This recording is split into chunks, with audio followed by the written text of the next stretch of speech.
Good afternoon, everyone, and welcome to the SP's Career Starter Series. My name is Shafika, and I will be your MC for today. As part of getting you ready for the workforce, we have organized this series of 4 webinars for you to attend. Do stay till the end of the webinar and complete a short feedback form to stand a chance to win vouchers from us.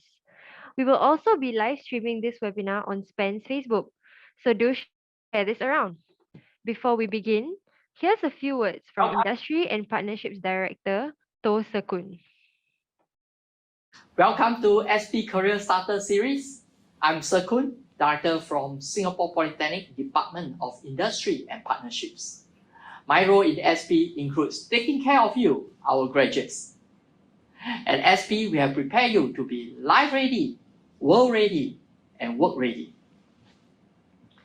Beyond graduations, SP continues to journey with you, and many of you here would have just graduated within the last 5 years. And some of you are still figuring out your next steps, be it to further your educations or to start working. I can understand this is not so straightforward these days, as there are so many options and pathways available. For those of you who have secured a place for your further educations, congratulations to you. And for those of you who have yet to and unsure of your future, I want to encourage you to join the workforce first. Joining the workforce early allows you to be exposed to the industry and find out what fits you before you continue to advance your educations in the industry that best fits your aspirations and interests. For those considering working and studying at the same time, we will share with you on these options that are available. We hope to help you leverage on the possibilities for your benefit. With this, SP has put together 4 short webinars to help you find certainty in your journey ahead. It is important for you to go through some or all of the 4 webinars, as each contains important tips that will allow you to know yourself better, prepare you mentally for the workforce, guide you in your job search, and boost up your chances in securing your first job. If you have any questions, this is the best time to get them addressed by our team here today. So I wish you a very fruitful time at this webinar. Thank you. Let's kickstart this webinar by inviting Ms. Selina Gremko, Career Advisor from the Department of Student Services, to share a bit about self-discovery and charting your career path. Ms. Selina, please. Thank you for the introduction, and hello everyone. A very good afternoon to you. Thank you for joining us today. My name is Selina.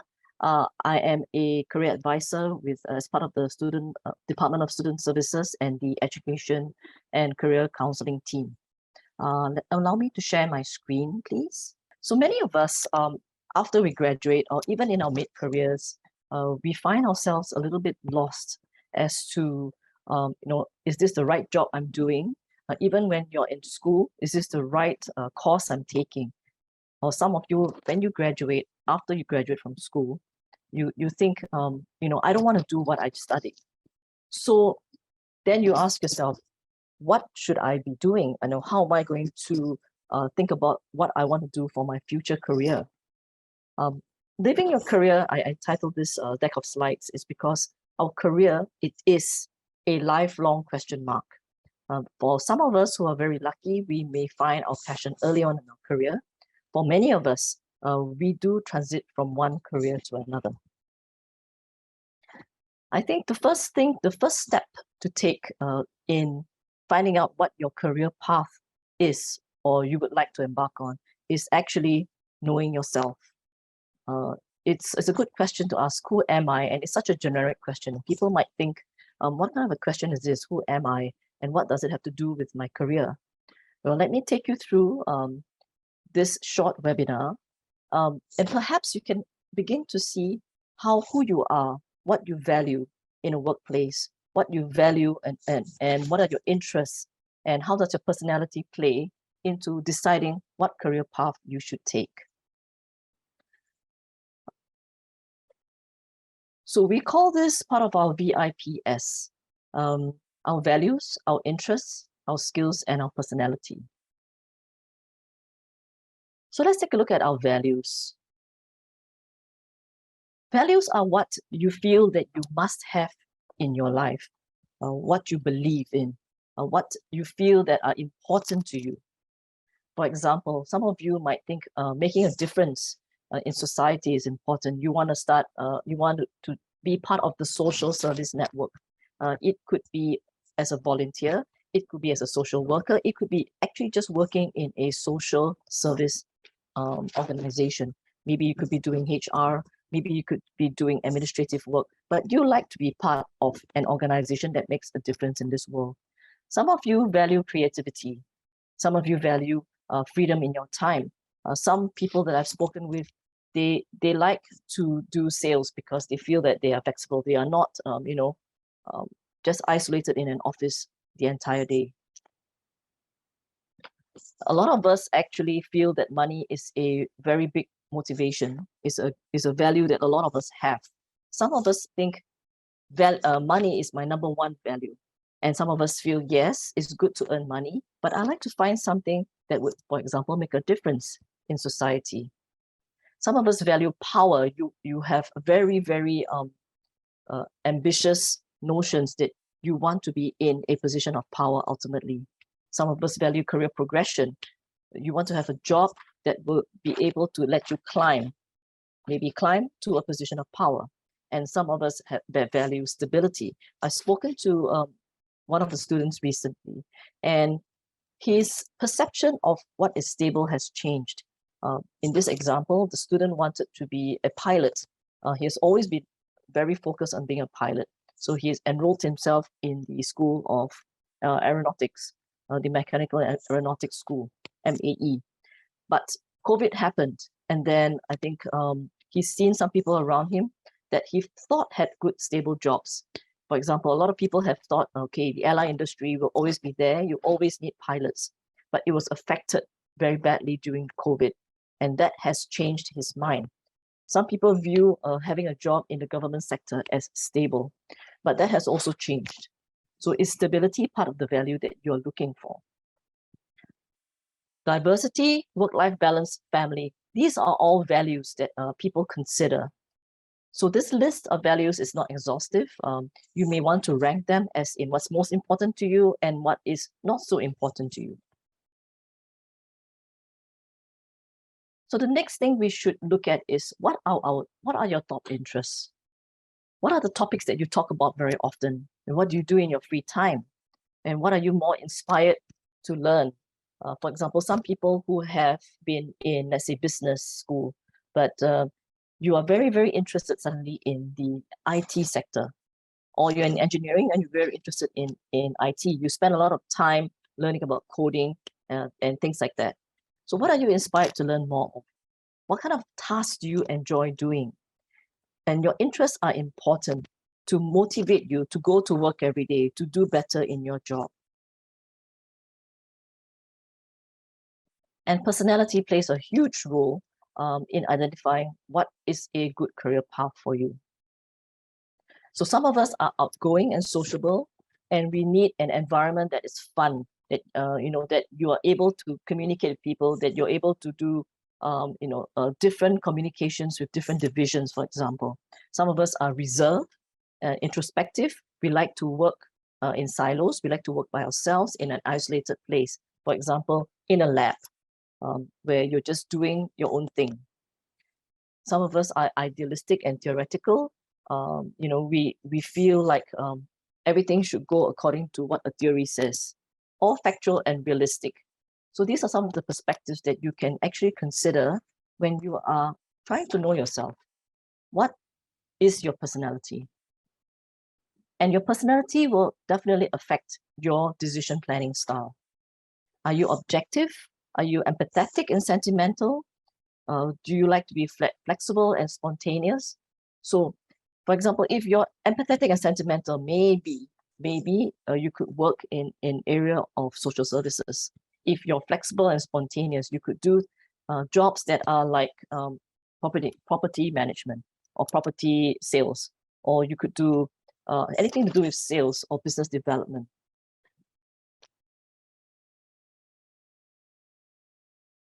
It's very important to identify the skills that you have. And some people say to me, oh no, I don't have any skills, I'm not good at anything. That cannot be true. Every one of us have skills. Skills attained through our academic journey, skills attained through some training, some courses you've taken, your education, as I said. And if you struggle to identify your skills, ask yourself, what is it that you do well? Where have you been successful? And sometimes even where have people sought you for advice or for help? These are the skills that you have. Identify the skills perhaps that you should attain to reach your goal. And we'll come back to that in a little bit, how to identify skills that you should attain to reach your goals.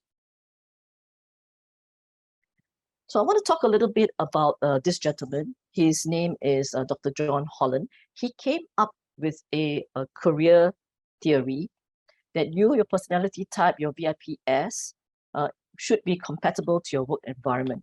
And in order for you to identify your VIPS, he has arranged your interests, your values, and your strengths in 6 basic category traits. So these are the 6 category traits, and we call it RIASEC, RIASEC. I'm just going to go through very briefly what the RIASEC stands for.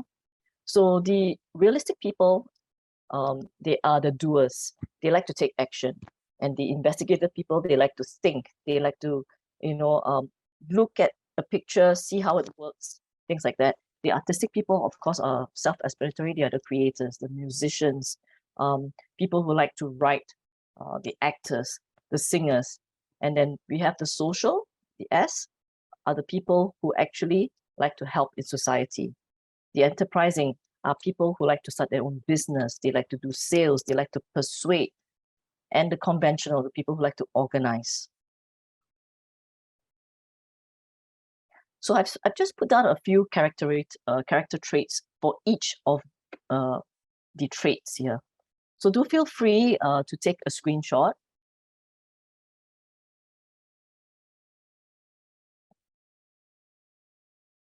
So I'm just going to go through again a little bit about what the traits represent. So people who are realistic, they enjoy working with their hands, the doers, the engineers, people who like to craft things. And the investigative people are the thinkers. They like to explore, to understand, and how things happen, right? Artistic people, of course, they enjoy creating work and they have good imagination. And the social types are those who are interested in knowing how to get along with people, how to help other people with their problems. And as mentioned, the enterprising people are people who like to persuade other people, and the organization people, they are categorized under the conventional types.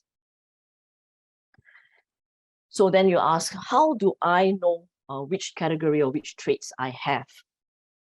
This is a free tool under My Skills Future. This is the link below. You can go to My Skills Future, and this is an assessment tool. It is personal for everyone. When you get into the link, you need to get your SingPass in order to log in. I believe some of you may have done it when you were studying at Singapore Polytechnic, but I feel like this Skills Future assessment tool, or this assessment tool, or any assessment tool for that matter, should be done at different stages in your life. And you will see some changes as you go through different experiences. So for those of you who have finished your NS, before your NS, you may have certain values that you treasure. And after your NS, you may see things in a different light. You may have picked up a skill in NS, and your interests have changed right now. So it's worthwhile to take this assessment tool. It's quite comprehensive. They will tell you a little bit of your career interests, your skills, what you have, and your work values. So these are actually very interesting tools, interesting tool that you can actually try. So after you have identified your VIPS, you can kind of actually craft who you are. You know, who are you? You can say, I am, right? And you can go into another Skills Future portal here. The link is below. And it will have various resources that you can tap on.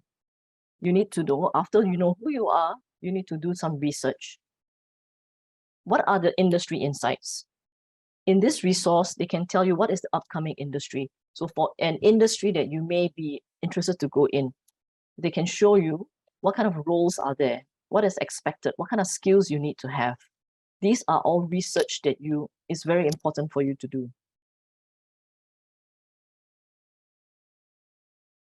I'm just going to take an example here. So I'm going to find an industry on information and communications technology. Just going to take this as an example because I know many of you who are very interested to go into IT industry.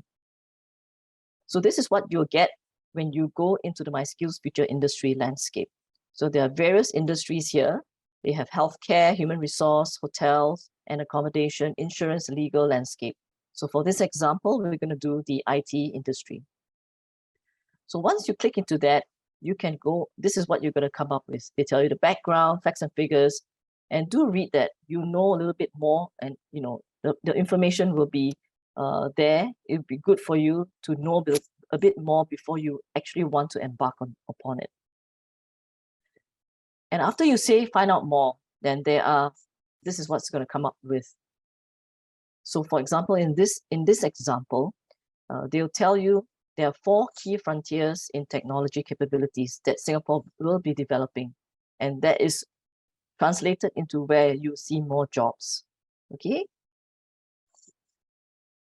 Then after you've identified the kind of job roles that industry that you want to go into, I'm going to use the same example for IT. You can go into courses. What are the courses that are available for you to upskill or to bridge those skills that you do not have? So this is what the page will look like.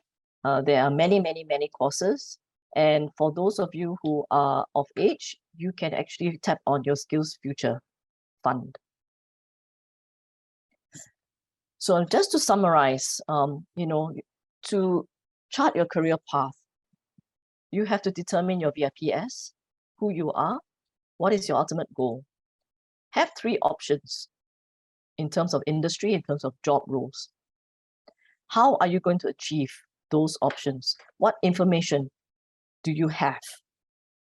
Do your research, please. Gather the information.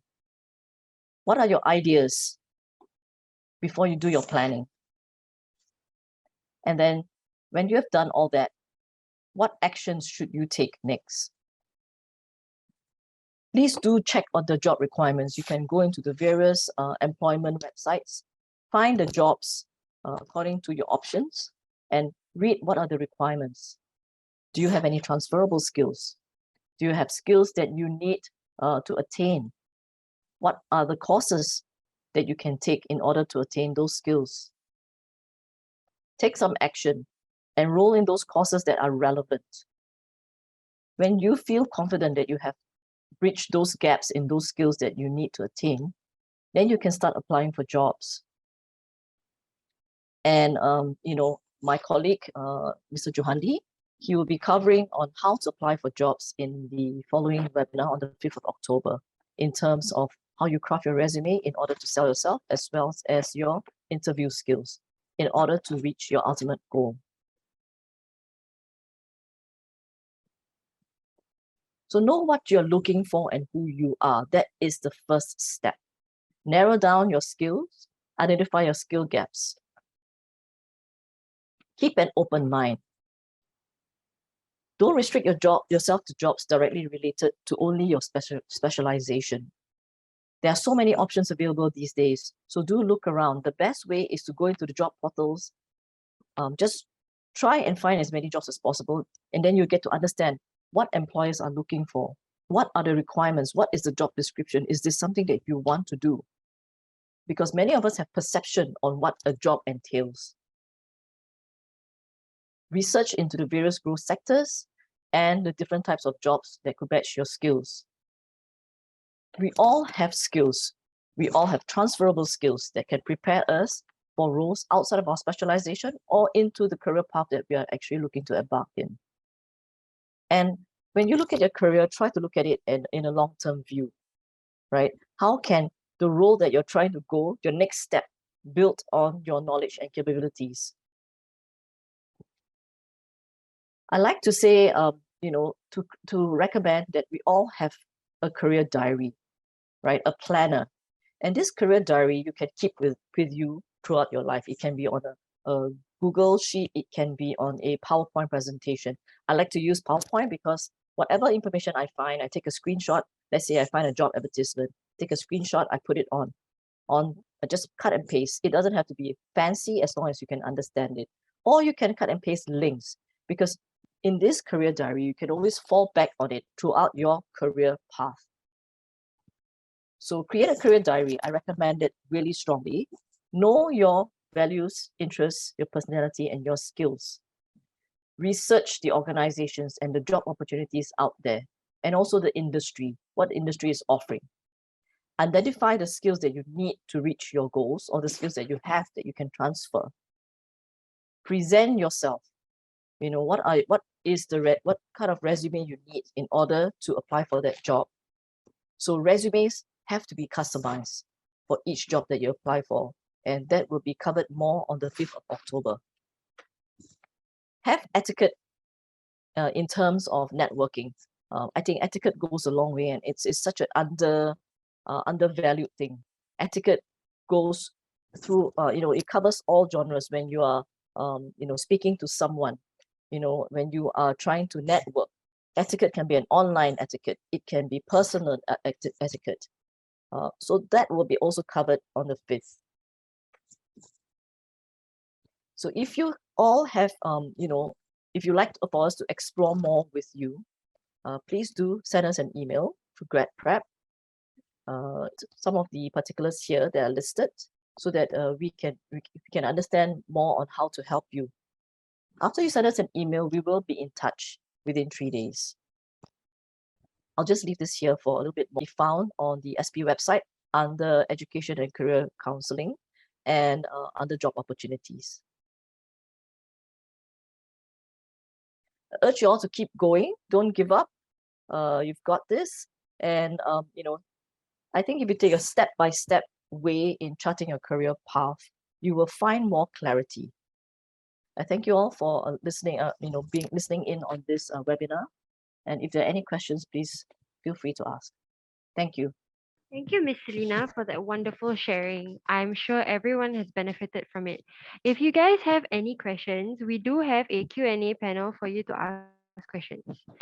Next up, let's invite Mr. Wales Ong, Senior Manager at SP Space, to give us insight regarding WSP and CET. Mr. Wales, please. Yeah, thank you. Good afternoon, everyone. First of all, really thank you for spending your lunch time here and for really investing your time here with us. Allow me to share my screens.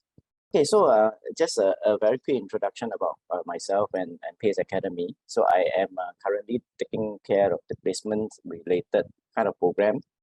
So I will later on be sharing with you what are the kind of programs that can help you in your career. So PACE, we are your partner in your lifelong learning. So continuing education and training is something that I would also touch a little bit about, so that you can have an idea about what's ahead. And I'll give you a little bit more about PACE later with all the different programs that we have. So that before that, I thought that we can have some interaction here, if you don't mind. If you could help me scan this QR code or to go to Slido, that would be very helpful. Because let me understand what you did today, and perhaps I could craft some of my message that could be catered to you. So let's see if you could okay, on. Oh, okay. I need to do something. Just give me a minute.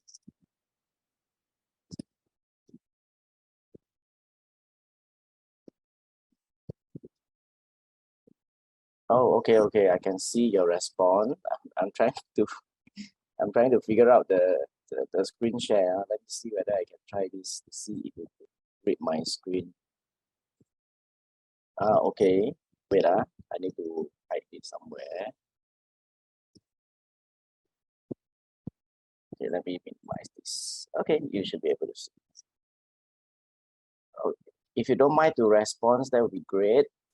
So we have people looking to further studies. We have people looking for a job. That's great. You would like to know about your strength. You would like to know about upskilling. Yeah. Not all. Now, no one wants to know what Skills Future is, because I think Selena has done a wonderful job in explaining to you what is it about. Okay, any more responses? About 7 of you have participated. That's good. 8 now. Yep. 9 now, a bit more. Okay, maybe I have 10 and then I will just start, because I think most of us would be looking for job, further study, upskill, career transition. That's great. Let me go back to the other screen slideshow. Oh, I must confess that now. Okay, let's try this. Okay, I have to go back to this. Okay, so I think you should be able to see my presented screen now. Hang on. So I just give you a little bit of background. Have you all look at the social media about this particular interesting comic thing called the Work Salary Man? I find it quite interesting. So first of all, you look at the left, a father was telling the son, hey, you are already at this age. Why are you just sitting around, not finding job?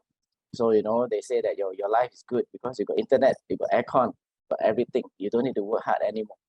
So the son rebutted, you see on the right here, the son rebutted. That's not true, You say the earlier generation, you could have bought a dip in the stock market, S&P, and then you will go.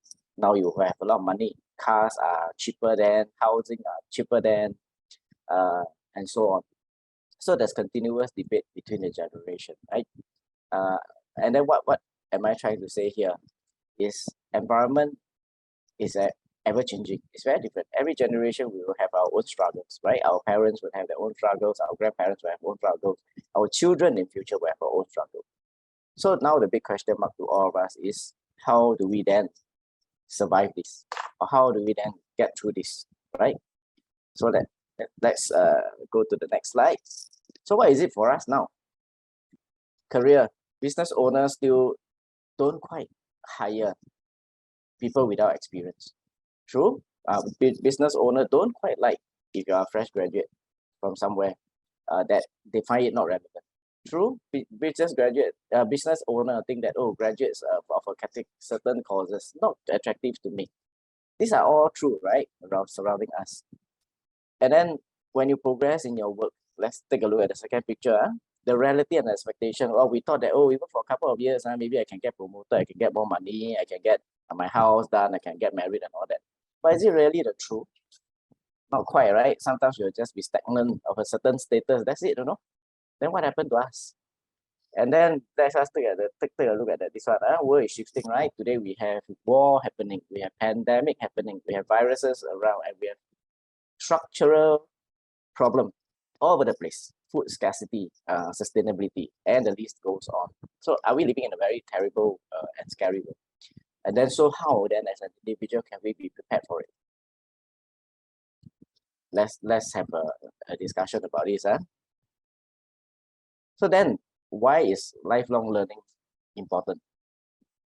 Can lifelong learning be the silver bullet to address to all those problems that I have raised? It may or may not be, but somehow we will be ready. So let me share with you how we can do that.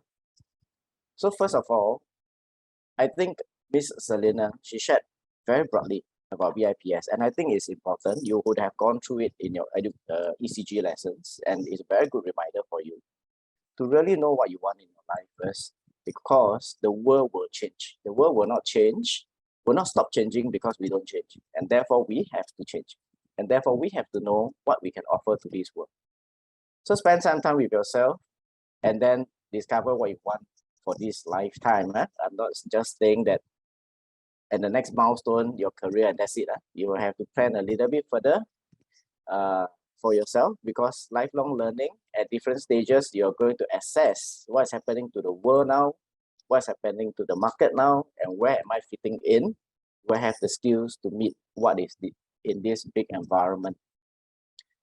So then I will be able to tell you who is here to help you, especially in Singapore. Our government is very interested to make sure that all of us are well equipped and given the space, regardless of starting point, to be able to continue to sustain ourselves in this changing world. So the next thing is what's available. I think certainly you need to do a lot of research, right? You need to speak to people, you need to speak to people who may know a little bit more than us. You need to read news about what is happening in the current stage, and so that let's get prepared about what is ahead. And then people are saying now, oh, IT is the way to go.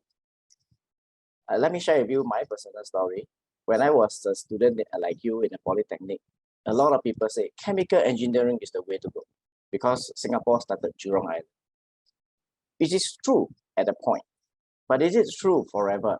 Or is it chemical engineering is really for all of us? So let us evaluate and not to change the bandwagon when everybody say IT is the way to go. Yes, we certainly need to be digital ready. Yes, we certainly need to be prepared for this changing world of IT. But would all of us be able to find a job in IT?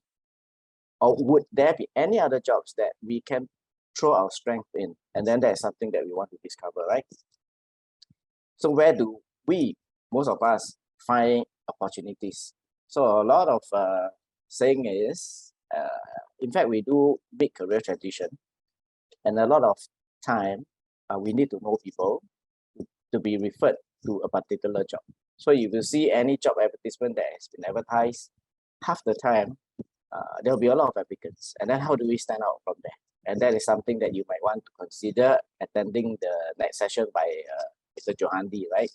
About how then do we stand out from the rest when we are applying for something that everybody wants. So job portal, this I will just skip through it because you would have known or remember in one of your ECG lessons that there are many portal that we can access to. And pro tip number 3, which I thought that is quite important for all of us, remember the changing world, changing expectations by the employers. What would they want from us and what can we give to them? So sometimes we get away with this idea, hey, I go to this organization to work, the organization don't treat me well, I don't get promoted, I don't get my salary increment. But let me share a very blunt truth.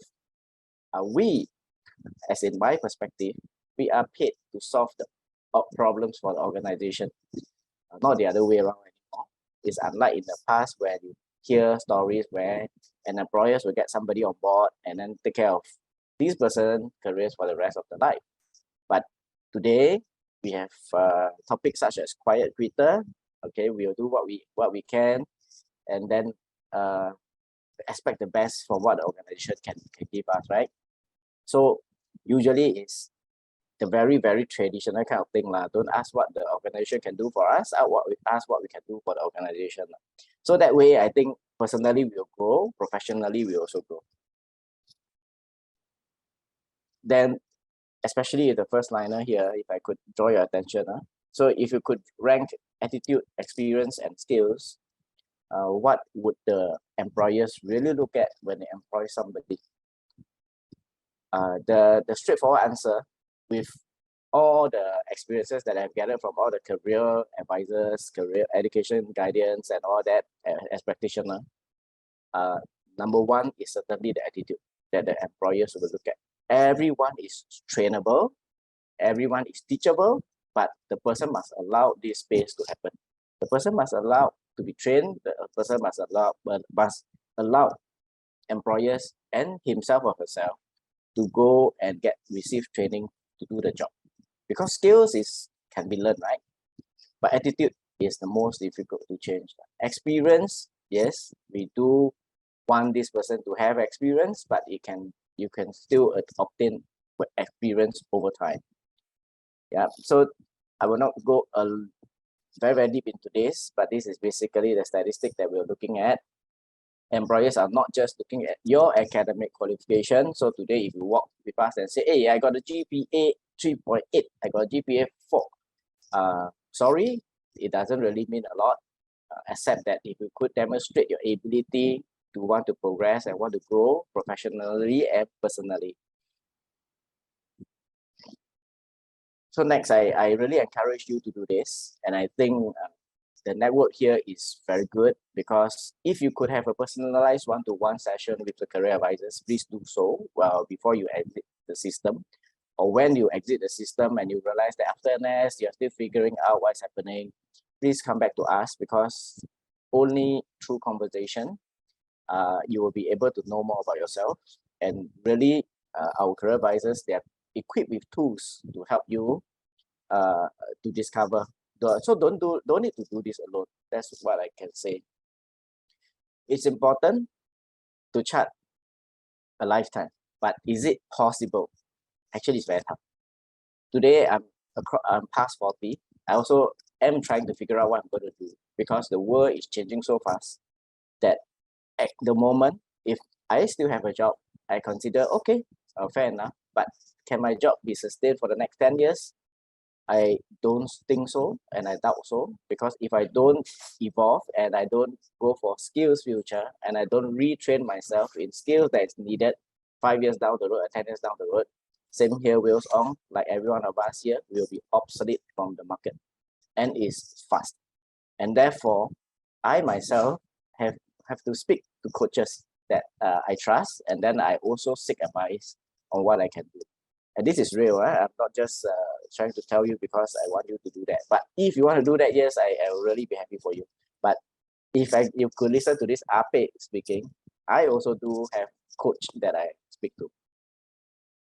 Okay. And then important one here now. So after knowing about all these landscape problem and then about myself, then how do we then sustain the road ahead? So first of all, let me share with you Skills Future Singapore. We are a PACE Academy where we are something like a training provider for a lot of Skills Future program. And I'm going to share with you two for this one, and I will give you tips for the others as well. So the first one, Skills Future Work Study Program, which is something that you can almost immediately apply. Okay, so we have a specialist dip that lasts for 12 months, advanced dip that lasts for 18 months. Okay, forget about the work study cert. That was for the NITEC and higher NITEC to come forward. So how does it work? You have classroom training. That means the company will sponsor you to attend evening classes or even scheduled classes. For example, some of our program, 5 working days, right? The Friday, the company will release you back for training. Another type of program, the evenings, you just join classes, and then you will be about 1 semester or 2 semester, you'll be obtaining, sorry, for 2 semester, you'll obtain your specialist dip. For 3 semester, you'll obtain your advanced diploma. And on top of that, the company will also pay you a monthly salary. You are like a full-time employees to the company, and therefore, there will be structured on-job training designed for you. So what does it mean? That means you can really get an advantage among all your peers, right? Because you have gained work experience, you also gain knowledge from the classes that you attend. Okay, and then it's only meant for Singaporeans and PR because there's some incentives involved.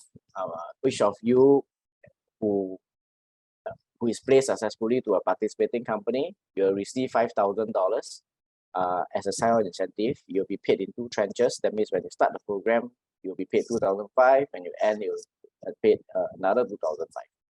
So I share with you some of our very good students with GPA of 3.6, 3.7. They put opt for this option first before they embark on the university. Why? Because they are not quite certain yet if they want to continue studying in the particular course. So example, I have this applied food science student. graduated from CLS, and then she applied for this specialist advanced dip in applied food science. So what she have done is she will want to use this 1.5 years opportunity to evaluate if this is something for her for a long time. And so despite that her GPA is so high, she can easily get into any university's program, right? She chose to go to this first, get a salary because I think she's a PR, so she's here to reduce the load for the family, right? To send her to the universities that would have cost her another big amount of money. So she get the $5,000 incentive. She also save using her monthly salary. She, after 1.5 years, she still get her part-time she still get her specialist date. On top of that, the company at the end of the program sponsored her to take a part-time degree because she finally know that she wants to continue on this track. So this is actually a very good experience. I mean, a very good program for you to try it out. Go for something that can offer you experience, offer you money, save some money for a family, and then also to plan out, what is next step using that 1 year to 1.5 years. Okay, we have very, very different different courses across engineering. We have chem engine, power engineering, advanced mech as well, advanced manufacturing as well, BEAM for the bioenvironment student, top management, and so on. Okay, some of our programs are in collaboration with SUSS. So example, if I could point to you, the earlier one, the applied food science, right? You could have quite a way to get into SUSS because there's some credit exemption. The other one is here, the digital content marketing one is also in collaboration with SUSS. That means if you have taken some modules from here, easily you can have exemptions from the degree minor. This has been an arrangement for WSP. Most of you, I think, graduates. If you are among us, our alumni, looking to transit between careers, okay, there is this very, very new program called the SkillsFuture Career Transition Program. How it works. Today, if you are in your career, you realize that, hey, I am looking to go into another sector, but I'm not trained. How do I do that? You can join us in this program called SCTP. What it does is you can be from any sector. For example, you want to transit into AI and machine learning. So we do have a course that we collaborate with Huawei. Huawei is a very big company, right? We design the courses. It's very relevant to what Huawei look for in their new employees. And then they are very welcome to any mid-career transition individual to come to this program, learn the new skill set, and they will use this opportunity to also evaluate on candidates that are very suitable for them and eventually being placed into the new sectors. So we have candidates from across, we have students, adult learners from across many other different non-IT sector, from facilities management to hospitality, and they want to go into this space. So this is some programs that you would like to look at. Maybe for now, it's not something immediate for the graduates, but have this in mind because this program is here to stay, and you will also be funded heavily by SkillsFuture Singapore to take on the program. Okay, WSP, right? It basically is zero payment plus on top you can get the $5,000. While you work, you also get salary. For this program, you only need to pay about 30% of the course fee if you are below 40, and about 10% if you are above 40 years old. So in PACE, we also have different opportunity. If you would like to look at our website later on, you have part-time diploma, part-time diploma that you can take on.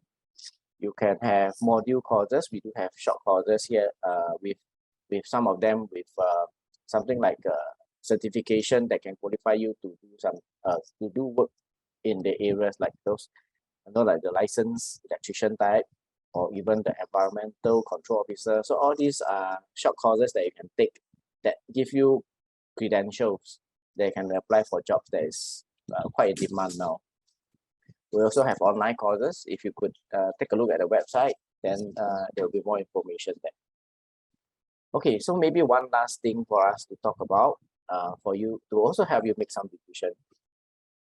So just think, I'm sure you have considered private education after you graduate, or your friends are already in private education. So now, let me ask you, how much does it cost to take on any business program in a private education institute per year? So certainly it's not cheap today. In fact, our diploma here is also not very cheap. It's in the 10 over 1,000 for a year, I think. Almost go to 20,000. But we are as Singaporeans and PR, we got a lot of subsidies from the government. Private education, you don't have any subsidies from the government. So that's about how it costs. So while you're studying, do you earn an income?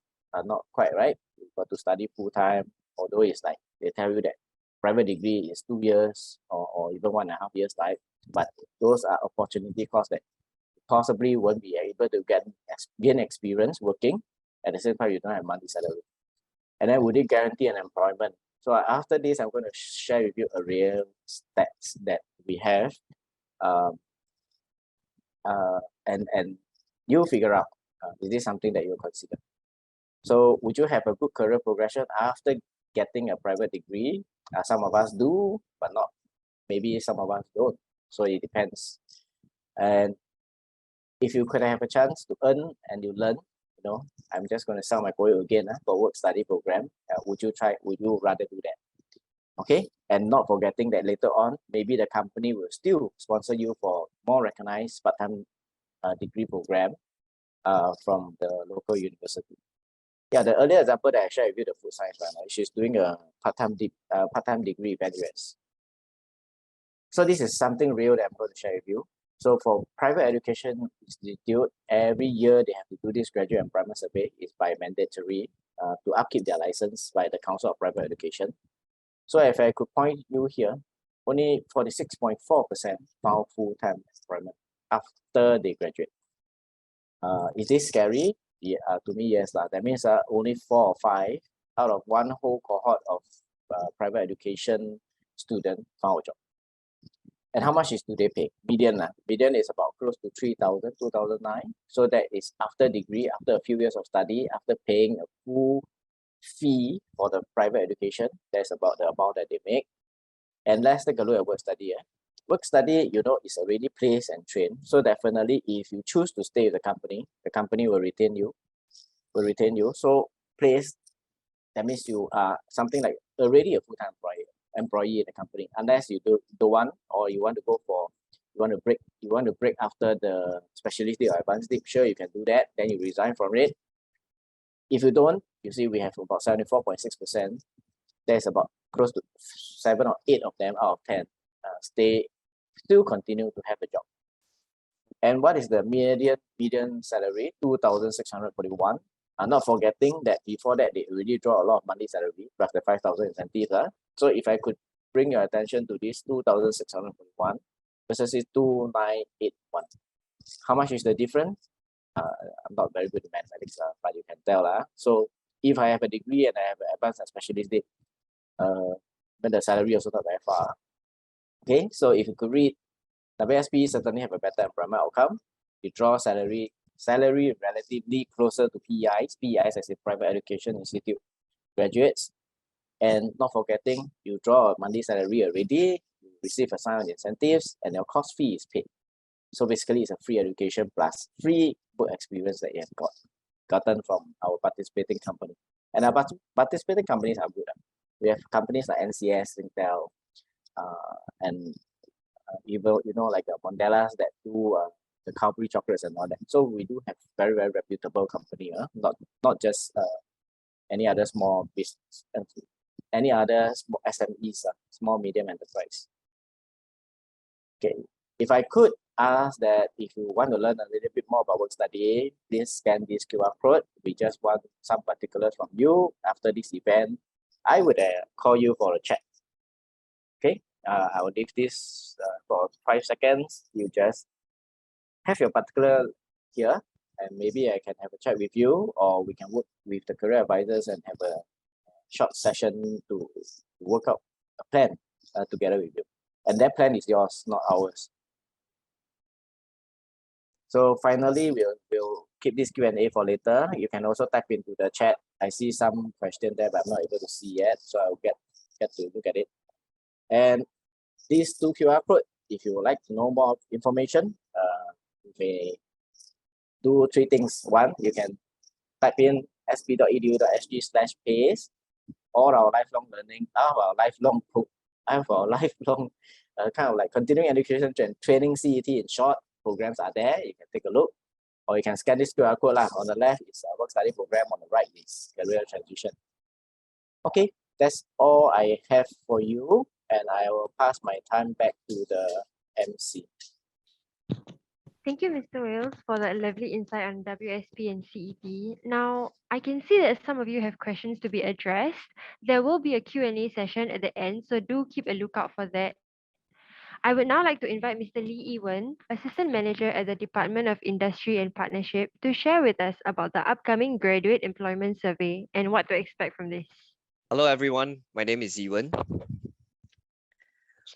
Okay, all polys will be conducting the Graduate Employment Survey very soon. And we are pleased to invite all of you who are eligible for the Graduate Employment Survey 2022. And you can see from the right-hand side, these are the eligible criteria. So you need to be a fresh graduate from the class of 2022 who have completed or not liable for national service, or you are a post-national service graduate from the class of 2019 who have completed national service between 1st April 2021 and 31st March 2022. And last but not least, the whole cohort from the 5-year poly graduates from the class of 2017. Now, before I share more details about the Graduate Employment Survey, we would like to actually encourage the fresh graduates and the post-NS graduates who are still pondering between employment and further education to consider joining the workforce first or taking up the work-study program as shared by Wales earlier. Now, based on the Singapore Yearbook of Manpower Statistics 2022 from Ministry of Manpower website, the median gross starting salary of full-time permanent job for polytechnic fresh graduates is 2,400, while post-NS graduates is 2,614. Poly graduates do command quite a good pay. So now, being employed earlier will give you the advantages, not only the salary I've shared just now, but also, number one, gaining work experience and better insight into the industry. And number two, having a better time to explore and plan for your career progressions. And number three, identifying your career development and learning needs through your job. And with all these advantages in mind, you will be able to make an informed decision to select further education programs that will fit your aspirations, interests, and career progressions in the industry. And when you complete your further education, you will be on the competitive edge, armed with both work experience and qualifications. Your first job will unlikely be your lifelong job. So give yourself a chance to join the workforce first or take up the work study program shared by Wales earlier. Then take your time to explore your further education opportunities along the way. Now, as we wish to learn from your views on the current employment and job search situation, I will have just 3 more slides to talk about the Graduate Employment Survey. So let me move on to the next slide. Okay, so we have appointed Beacon Consulting Private Limited on behalf of all the 5 polytechnics. And the GES, or the Graduate Employment Survey in short, 2022 is an online survey, so you can do so with any device with web browser and internet access. So each graduate who are eligible for the survey will receive a survey link via email and letter with login instructions such as using a unique ID stated in the email and letter, and other personal information on the next page before you can proceed to start the survey proper. The email will definitely be from polyges@beacon.com.sg, while the survey link domain is actually beacon.sg. MX. Now, GS 2022 will start from the 3rd of October 2022 on a Monday. Fresh graduates and post-NS graduates will be given 2 months to complete by 28 November 2022, while all graduates from the class of 2017 will have about 3 months to complete by 2nd of January 2023. Now, the estimated time for you to complete the survey is about 30 minutes. And you could pause or leave the survey at any time and then return to continue from where you left off. However, we would encourage you to complete in one sitting as soon as possible, so you do not need to actually receive weekly reminders and calls or even emails and SMS from Beacon. So from 3rd October 2022, Monday, complete the online survey, and you will also stand a chance to win attractive prizes such as what you can see on the right-hand side, Microsoft Surface Pro 8, Samsung Galaxy Tab S8 5G, S22 5G mobile devices, and so on.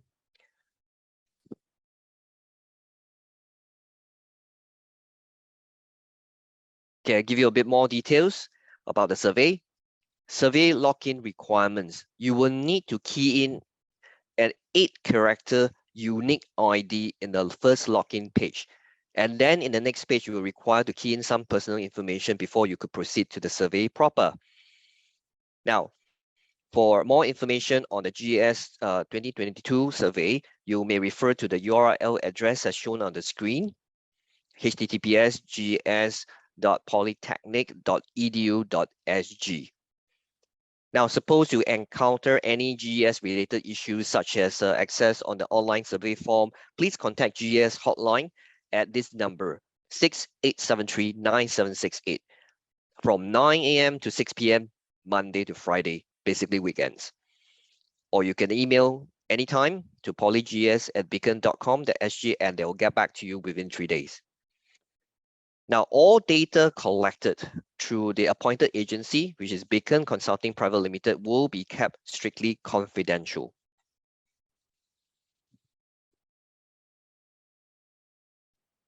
SP will journey with you beyond your graduation, and we would like to request your help to update your contact details so that we can keep in touch with you.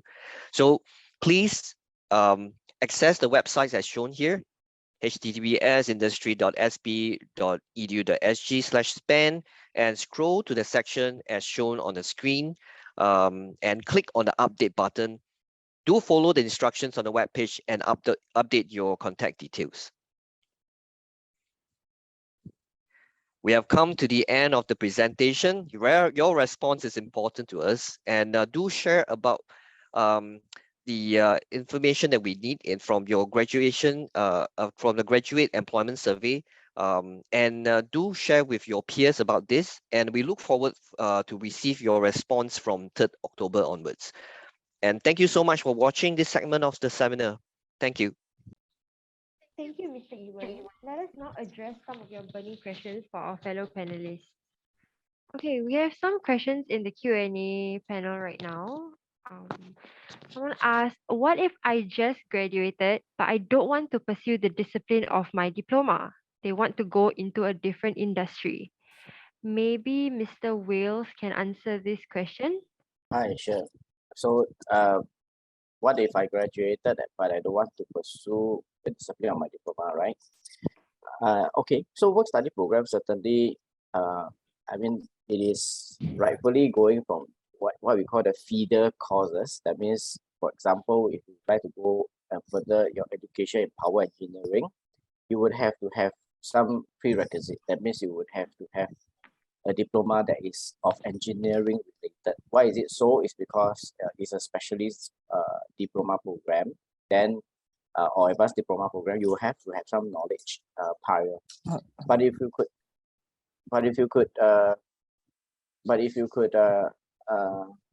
share with us, what have you learned outside of your studies, or you could prove some of your reasons, right? If you get into the employment, and then that will help to, for a case by case basis, get admitted to, for example, a work study program. Or you can consider taking on non-work study programs such as other diploma or part-time diploma that don't really need a feeder, for example. We recognize your prior learning, and that would also help you transit to a different industry. May I chime in here, Wills? Yes, please. Yes. So the question is, what if you just graduated? And I think this is something that I've touched on when we were talking about your BIPS. A lot of you have graduated with a certain diploma in a certain field, and sometimes you went to the diploma because you either wanted to please your parents, or perhaps you just wanted to get into polytechnic, and now after you've graduated you want to go into a different field altogether. And this is what I shared earlier with regards to your BIPS. To start your career diary, to ask yourself, to know yourself, why you want to go into a different industry. What is it about that different industry interests you? What are the skills that you have that you can transfer in order to bridge the gaps for the skills that you need to go into the different industry? So what is your motivation? Is it because it is interesting? Is it because it's trendy? Do you see yourself actually doing the kind of job that is in that different industry? In order to answer that question, you need to go back to your BIPS. You need to start looking and doing research into what kind of jobs are there in that different industry. What are the requirements? What is the job scope? Is this something that you really want to do? So I think that's very, very important before you actually transition to something else. Okay, just to answer the question, right? Okay, depending on which stage you are at, if you are going for a job and you are worried whether, okay, this is probably not for me, as what Miss Lina was saying earlier, right? You got into the diploma for different reasons. It could be, your parents, your friends, whatsoever. So, and expecting you to know what you want at the age of 16 or 17 is a bit difficult, okay? So assuming, okay, let's say, for example, if you're looking for a job and you find that, okay, after doing your diploma, you find that, okay, this is probably not for me. I want to try something else. Okay, just understand that in most cases, employers, they are not too concerned about the specific types of diploma that you have.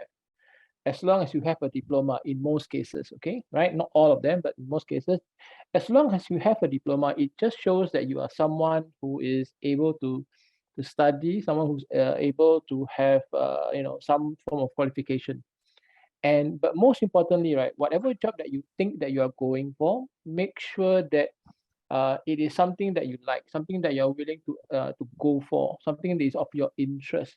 Now, if you think that, okay, probably you may not have enough or the sufficient requisitions, please go and find out for yourself, okay, what is it that job is looking for specifically in terms of skills and in terms of characteristics, okay, right? So find out for yourself, what is it that they're looking for, and then you ask yourself, you check with yourself, okay, do you have what it takes, okay? But most importantly is the interest. Do you have that interest? And of course, you can always try it out, see how it goes, okay? And if, let's say, again, if you try it out and you find, okay, this is probably not for you, sure, it's fine. It's okay to go and switch to another, a job type. Personally for myself, okay, just to share with you guys, yeah, basically I was, trained in naval architecture. However, I've done military work for 10 years. I've done finance work for almost 13 years, and I've done adult learning or adult training for more than few years already. So you see, I've changed my career 3 times, and that's me. Okay, so for you guys, if you want to change to something else, definitely can. If you are not sure, you can always come to any of the career advisors or career coaches, just to help you out, to have a better understanding of yourself. Okay, thank you so much. Thank you, Mr. Johandi and Selina. I think this next question is for Wales specifically. The WSP are only offered for some diploma or for all diplomas? WSP, in fact, all our diplomas have some mapping. So the good news is, yes, it's for all diplomas. You will have to take a look at the My Skills Future portal, and then there is work study program. The other side is it is not all offered by SP. So if the intent is you want to continue with WSP in SP, then I must say we don't have all map for all diplomas in SP. You can explore WSP outside of SP, because all polytechnics will have WSP. So I hope I answered this question. Okay, we have a few more questions left. Someone asked, is it still possible to find jobs that provide work-life balance these days when companies or jobs are moving towards work from home? I think companies are moving towards working from home, and I think some actually a lot of companies are doing both. They are allowing their staff to have a few days of work from home and allowing their staff to go back to the office for a few days in a week. So it depends on how you define work-life balance to you. What is work-life balance to you? Some people who are very extroverted, they do not like working from home, or perhaps their home environment is not conducive for them to work from home. So for them, work-life balance is I work fully from home, and when I come home, it's just family. So work-life balance means a lot of different things for a lot of different people.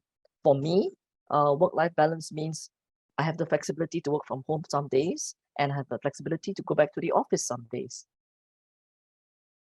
I hope that answers your question. This is a very interesting question. Thank for putting that forward. In fact, we are in a change environment post COVID, or maybe the COVID is still around, but we are trying to live with it, right? So this is something that will continue to be challenging employers, and something that will continue to challenge us. Do we want a job that only offer you work in office, for example? Can we accept that only work in office? I share with you something very interesting. When I was a hiring person for a driver's position, those days we have 6 days work week. Now we are 5 days. Now Singapore may eventually try to have attempt for 4 days. So we are on this very, very interesting topic. So then I have a person candidate calling in and said, hey, the first question that they asked, do I need to work on Saturday? Then I said, yes, we are on a 6 days work week. And then he said, thank you very much. So it left me wondering as a hiring manager, is my job still attractive? Yeah. So next, some of you may eventually be in a HR position. Then these are also questions that you may want to consider. So if I could also pose this question back to you, if you are sitting on both sides, today you're on the employers and you're seeing ourselves as a candidate, right? How would you answer that question? So maybe I left you with this thought. Yeah, but thanks for asking that. It's very interesting question. Yeah, I think we're having this huge debate, right, about 4-day work week, right? And there are so many differing views. I think, yeah, as Will has pointed out, this is a very interesting question, and I think it's still up for debate. Again, it all depends on you, basically. I mean, companies, they always have an objective. They want something to be done. So for yourself, you need to ask, what's important to you? The VIPS, what's important for you? And when you look at the job description, you look at the job itself, you look at the industry, what do they need? Do you have what it takes to fulfill their needs? Because at the end of the day, right, I mean, you are the one who's going to be choosing that job. So if you are going to apply for a job that is going to require a lot of time from you, are you willing to make that sacrifice? So at the end of the day, it's still up to you. You choose. Right? So in any case, you may always get the feeling from the interview itself. Before you jump into accepting the job itself, you can always get the feeling. You can just ask the interviewers, what kind of work life do they expect from you? There's no harm asking all that kind of questions. Okay, but first of all, you need to ask yourself, are you willing to do what it takes? Thank you so much for your input on that. I have another question here. Should people stay in the same job or change jobs every few months or years so as to know what suits one better? I think that question has been addressed previously by Wills as well as Johandi. Is that there's no should or must. That's from my perspective. Sometimes when you are in one job, your experiences change. You experience different things, different work cultures, and maybe something and environment change. As Wills has pointed out, we are in such a rapidly changing world. So things happen. You may transition to a new job continuously throughout your career life. That's just from me. Personally, I think all three of us have transitioned from what we have studied to where we are right now. Sometimes it's opportunity, sometimes it's circumstance, sometimes it's just simply a matter of you want to change. I just want to add on to what Sabina has mentioned.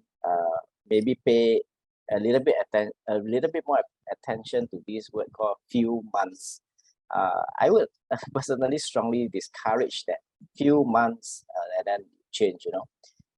That's also to give yourself the space and the company an opportunity to grow.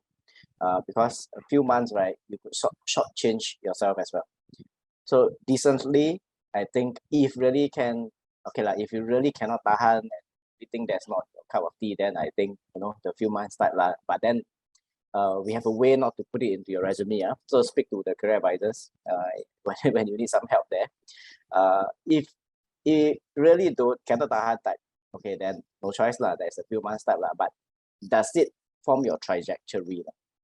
So again, I always like to share with you this. If you sit as the employer's position, and if you look at the CV of a person who keep changing for a few months, what is the perception for this individual? So you'll be wondering, hey, then can I recruit you and you will still be with me for just a few months and then you will chow? Because the recruitment process is very, very tedious, especially in an organization that is huge. And you take a few months to bring somebody on board. Of course, any hiring manager will want the person to stay for a longer period if they can. Okay, so then this is for us to think how long is long, how short is short. But definitely we have to have that trajectory so that everything falls according to your plan. If that could help answer some of your thoughts. Okay, we have one last question here. Should an introverted person try a job that requires some extroversion to step out of their comfort zone? This is another very interesting question. You all have very, very, very, very difficult question to answer. I honestly don't have a totally good answer, but I'll just share what I think the world is needing now. The world possibly would need us to have a little bit more comfort into addressing to people, such as presenting and all that. So it may somehow have a disadvantage if we are too introverted. I feel I may not be totally right if we are too reserved and we don't speak up in occasion. So at a certain opportunity when there's a meeting, right? Usually, based on observation, somebody who is quiet and reserved may not be able to share or give thoughts or ideas to a project. And then naturally, people will think that, hey, I will discount the person already. So it may not help us if, let's say, we reserve to be staying quiet or to don't try to attempt to help progress. So if you can have a little bit within your comfort area, if you can within your comfort area, still give some thoughts, still give some ideas with your own means. It could be email, it could be through a meeting, it could be through your boss. So these are some of the things that if I have an idea and how do I want to bring things forward, then maybe find a way to bring it up. Don't need to be totally extroverted, like go anywhere and I say hi, make friends and all that. But I think have to find a way to network. I think that's pretty much quite important today. So I don't know whether Selina and Joe would have different idea or any any things that is it's okay to debate. So because I don't really have quite an absolute answer to this. I agree totally. There is no absolute answer to this. I think I want to say 95% of jobs required some form of, in these changing times that we have, teamwork, or presentation. Quite a lot of jobs that we're seeing these days are very much on project based. So it's not about trying a job that requires extroversion. So for example, even if a job you work in silo, for example, you're a research person, you work in a lab, you will still need to have need to be able to present what you have researched to a team of people, right? So I think almost every job requires some form of extroversion. Yeah. So how much? It really depends on the job itself. Just like Will say, if you keep quiet all the time, then you may disappear. I mean, you may be invisible, and you don't want to be invisible in terms of your career progression, your career path. Personally, okay, just to let you guys know lah. I mean, I've taken a lot of these, personality tests, and actually, I'm an introvert. Okay, it's been tested, proven that I'm an introvert. However, my job has always been something which is requiring me to talk to people, because I've been a trainer. I facilitate. I'm currently now a career advisor. And my dream is to become a career coach one day. But this all require someone who has more of an extroverted kind of characteristics. Now, how I'm doing all this is basically through trying, and I focus on what I need to achieve, which is to basically guide people, to show people what they need to do, or what they whatever it is that they require from me. So although I'm an introvert, I'm able to adjust myself. Sometimes you can also call it like having a chameleon kind of characteristics, where you adapt and you change. All of us, we have some form of chameleon kind of skills, where we can change and adapt according to situation, according to the requirements that's out there. So don't think that, okay, this is who I am, this is how I am, and I'm going to be like this forever. That's not gonna cut out. Okay, right? So you need to adjust. Okay, you need to, as the message itself says, you need to step out of the comfort zone. Okay, once you are stepping out of the comfort zone, sooner or later you get used to it. Okay, right? So for example, like taking a hot tub, a bath, or taking a dip in a hot tub, you straight away jump in, you're gonna be screaming. But if you slowly put yourself in one body part at a time, you feel more comfortable. Sooner or later you feel more comfortable. Okay, right? So just give it a try. Yeah, I think the keywords here are adaptability and also the other two buzzwords here in career: adaptability and resilience. Right? If you try and you fail, try again. Keep trying. Before we end off this insightful webinar session, I want to say thank you for answering your questions. And I would like to kindly request for you to scan the QR code on the screen to fill up the short survey and stand to win vouchers from us. The lucky winners will be informed via email by us on the 15th of November 2022. I would like to thank our panelists and attendees for their time today. We hope you were able to benefit from the session. Do note that we have 3 upcoming webinars. You can sign up for the subsequent webinars, which will be held on the 28th of September at 7 p.m. if you have not. Once again, thank you for your time. And my name is Shafika. And it was a pleasure to be your MC today.